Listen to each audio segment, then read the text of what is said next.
Hello and welcome to the Tough Cover Podcast. I am your host, Mark Henry Jr., and you can follow me at Mark Henry Jr. _ and you can follow the podcast at Tough Cover Pod, and you can follow the Painted Lines at the Painted Lines and give at Everything's Fine a follow, as well as at Fox PHL Gambler. And you can see my content in all of those places. But on today's show, right here on the Painted Lines, we go over my picks for Week 9 in college football, as well as a bonus NBA pick at the end of the show.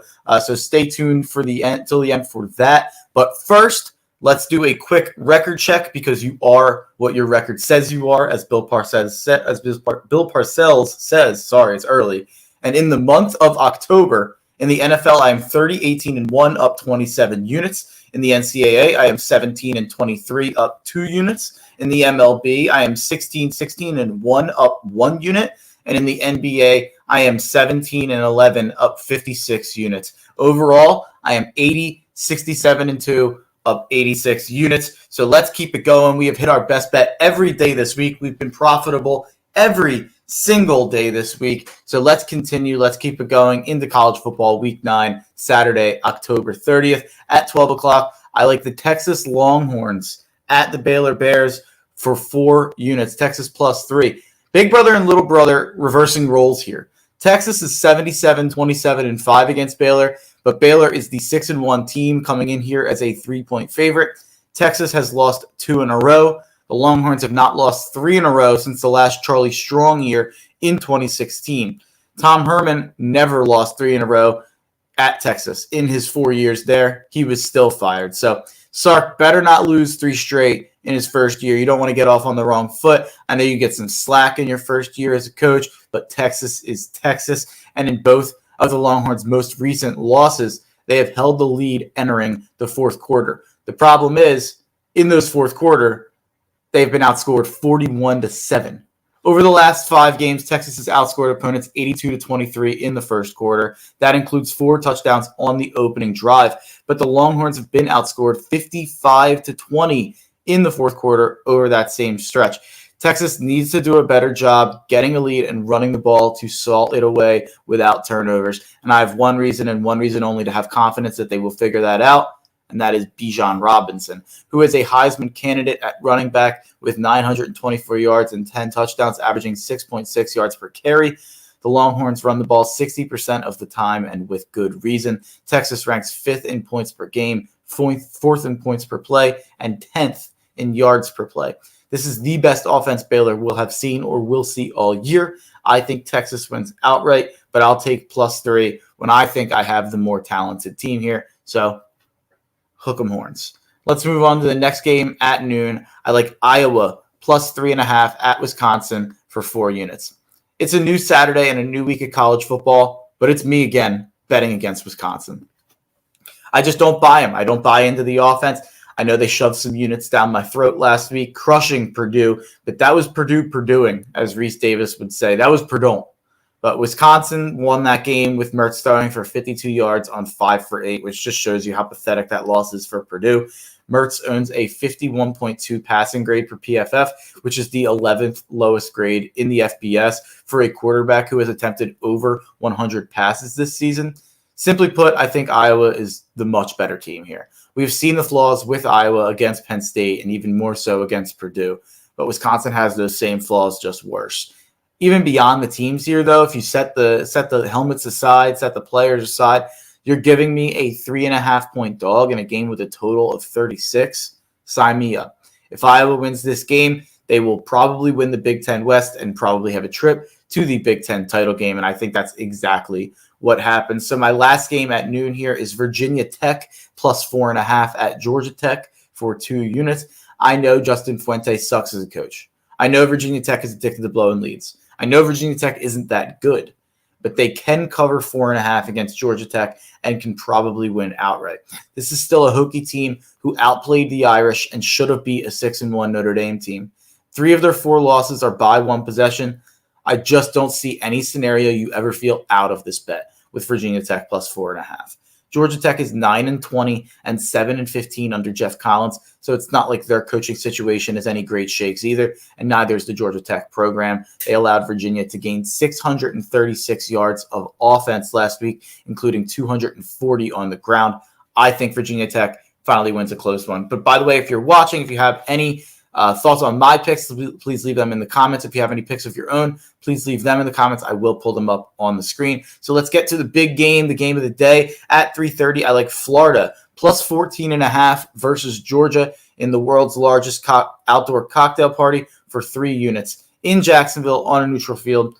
I hate the neutral field thing, but whatever. This game should be in Georgia, then Florida, and back and forth. But whatever. Florida plus 14.5 versus Georgia for 3 units. It's just the third time in the last 30 years that the Bulldogs were favored by double digits against Florida going into the world's largest outdoor cocktail party. But they are ranked number 1 against Florida for the first time in nearly 80 years and can move a step closer to winning the league's East Division for the 4th time in the last 5 years. They own the SEC East right now. Georgia is the undisputed number 1 team and the best defense I've ever seen in college football. But in my opinion, Georgia's offense is not good enough to back with these big spreads that they're going to have week in and week out. I think with their lack of explosiveness on offense, all Florida has to do is put a couple drives together to either cover or make this a game. Easier said than done, obviously, but they figured it out last year. Dan Mullen got his first win against Kirby Smart, winning by 16, putting up 571 yards, running wheel routes on wheel routes on wheel routes, and just killing Georgia's defense with running backs catching passes out of the backfield. Obviously, this Georgia team is different, and so is this Florida team. There's no Kyle Pitts and Kadarius Toney to take away attention from any wheel routes or anything Dan Mullen wants to cook up. And since that game that Florida beat Georgia, Georgia has won 11 in a row since that loss. So they have clearly taken that loss to heart and kind of have become a different program since. I get it. You look at Florida at 4-3, but all 3 losses were by less than a touchdown. And that includes a close loss to a very good Kentucky team on the road. And of course, a heartbreaker against Bama, in which Florida really impressed me. The LSU loss is obviously confounding, just like it was last year, but it seems like LSU is they just have their number no matter what. Maybe that changes with Coach O out of the picture now, but in this game, there is rumblings that AR-15 Anthony Richardson, electric Florida freshman quarterback, could be starting or at least taking more snaps. Emory Jones got benched last week against LSU to bring in Anthony Richardson, so we're hoping anyone betting Florida or backing Florida in this game is hoping that Anthony Richardson is the guy that comes out. If it were to come out that he was starting and playing full-time in this game, I would absolutely sprinkle on the money line. I think giving Georgia a new look of AR-15 and mixing up what they expect instead of just trotting out the same offense that they've been running all year with Emory Jones, I think that's the way to go. Georgia will be very prepared and very well scouted on Emory Jones. They just can't be with Anthony Richardson. So I think that they have to go with my guy, AR-15, make the right choice, Dan Mullen. At 7 o'clock, I like SMU plus 1.5 at Houston for 1 unit. This is an important matchup for Cincinnati of all teams. Cincinnati will play SMU on their regular season schedule, and the winner of this game in the AAC Conference Championship. Now, you can make an argument what's better for Cincinnati to have happen in this game, but I think SMU is just the better team.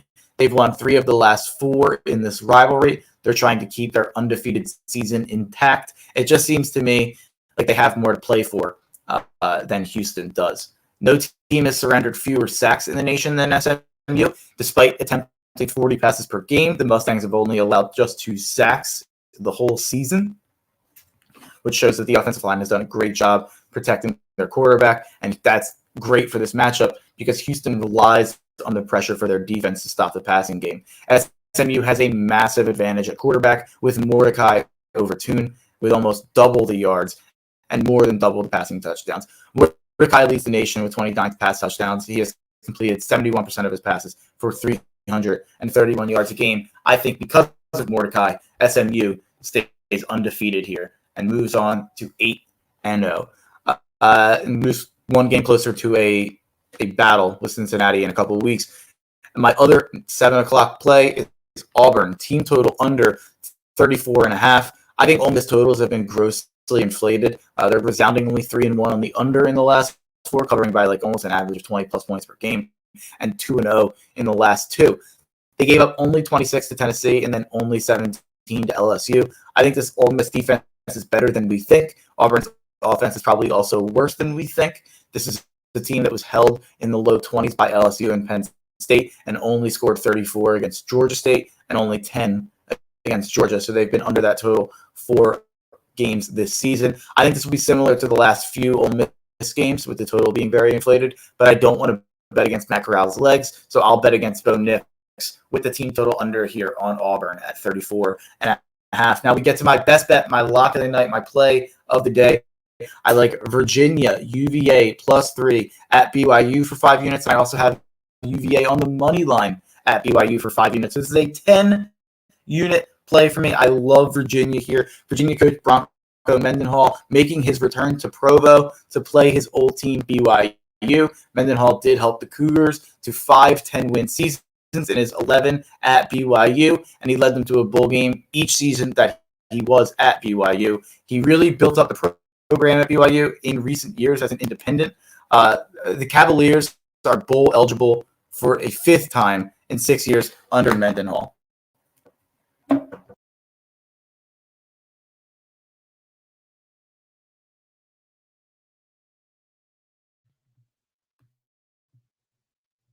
Hopefully that fixed any audio issues that were happening. The Cavaliers are bowl eligible for a 5th time in 6 years under Mendenhall. Bronco Mendenhall is just a fantastic coach. Virginia comes in having won 4 straight, and their offense is really humming. UVA's offense is putting up 48 the last 2 weeks and over 30 the last 4 weeks. The Fighting Mormons are total frauds who cannot score in more ways than one. But BYU just can't keep pace with UVA and Brennan Armstrong. Brennan Armstrong is one of the best quarterbacks in college football this season, ranking 6th in the nation in PFF grade. BYU could be in for a long day against Armstrong and this explosive passing attack, considering it ranks 101st in passing success rate allowed. UVA played late night last week as well, so they'll be ready to play late night under the lights at 10:15. So hammer UVA and enjoy the units sometime around last call.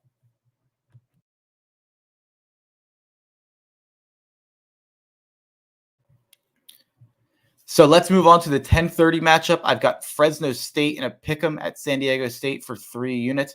Big matchup here in the Mountain West, especially in the Western Division. Fresno really impressed me last week, beating Nevada and Carson Strong. Fresno has now beat Nevada and UCLA and gave Oregon a serious run for their money. San Diego State heads into this huge Mountain West showdown looking to improve to 8-0 for the first time since 1975. But San Diego State's big wins are not that impressive. They are big wins over early season struggling Utah and Air Force. So not quite as inspiring as Nevada, UCLA, and Oregon for Fresno State, who has scored 34 or more 5 times this season.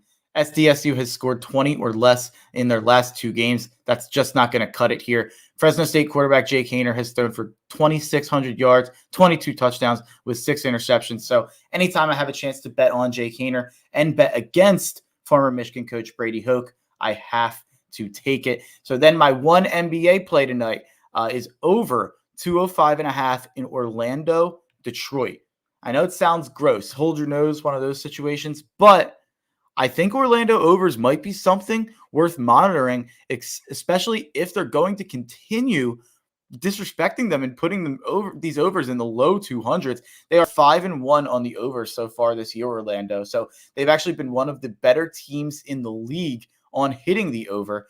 So I would really kind of keep tabs on that Orlando Magic total going forward if they're going to keep it this low. Like I said, they're 5-1 on the over. And Detroit, if you look at those, their last 2 games went easily over this total. Cade Cunningham is coming back today, playing his first game. So that is a good sign for this over as well.